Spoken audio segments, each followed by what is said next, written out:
Alors on va traiter ici les conversions, donc des conversions d'unités de longueur, d'unités d'air et d'unités de volume. Donc dans un premier temps, je vais vous demander de compléter donc ces trois conversions. 1 cm, c'est combien de millimètres? 1 cm², c'est combien de millimètres carrés? Et 1 cm3, c'est combien de millimètres cubes? Donc répondez à l'écrit en faisant pause sur la vidéo.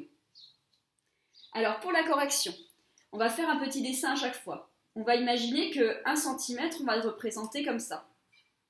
C'est comme quand vous avez votre règle devant vous. 1 cm, c'est combien de millimètres? Vous savez que votre centimètre a été partagé en 10. Donc vous allez avoir 10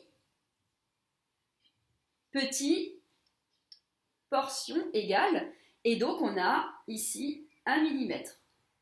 Et il nous faut 10 mm pour arriver à 1 cm. Donc 10 mm font 1 cm.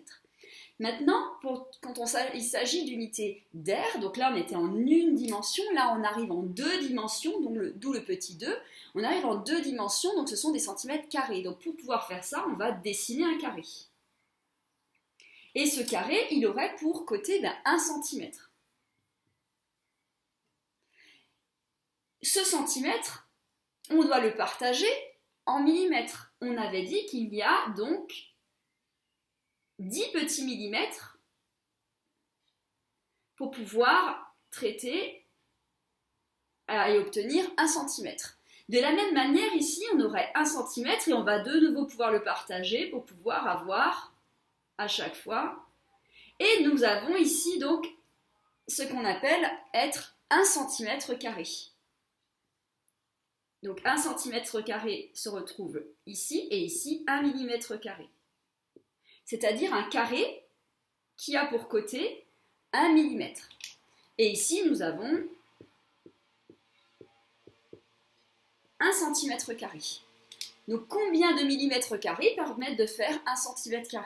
On sait que si on devait effectuer donc notre quadrillage complet, on aurait donc 10 lignes, etc., 10 colonnes, et 10 fois 10, ça nous ferait 100.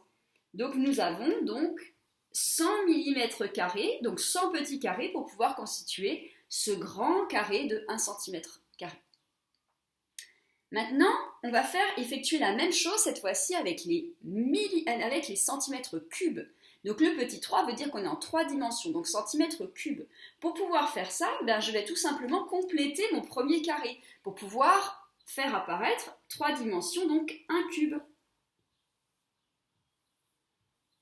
J'avais déjà dans la première face 100 petits carrés et je vais avoir combien de couches de profondeur? Je vais avoir finalement, on sait qu'on va avoir de nouveau ici on a 1 cm et 1 cm c'est 10 mm. Donc on aura de nouveau 10 petites portions et donc on va avoir 10 couches verticales. Donc ces 100 carrés qui sont en face frontale, on va en avoir 100 une fois, 2 fois, 3 fois, 4 fois, jusqu'à 10 fois. Et 100 fois 10, ça nous fait 1000.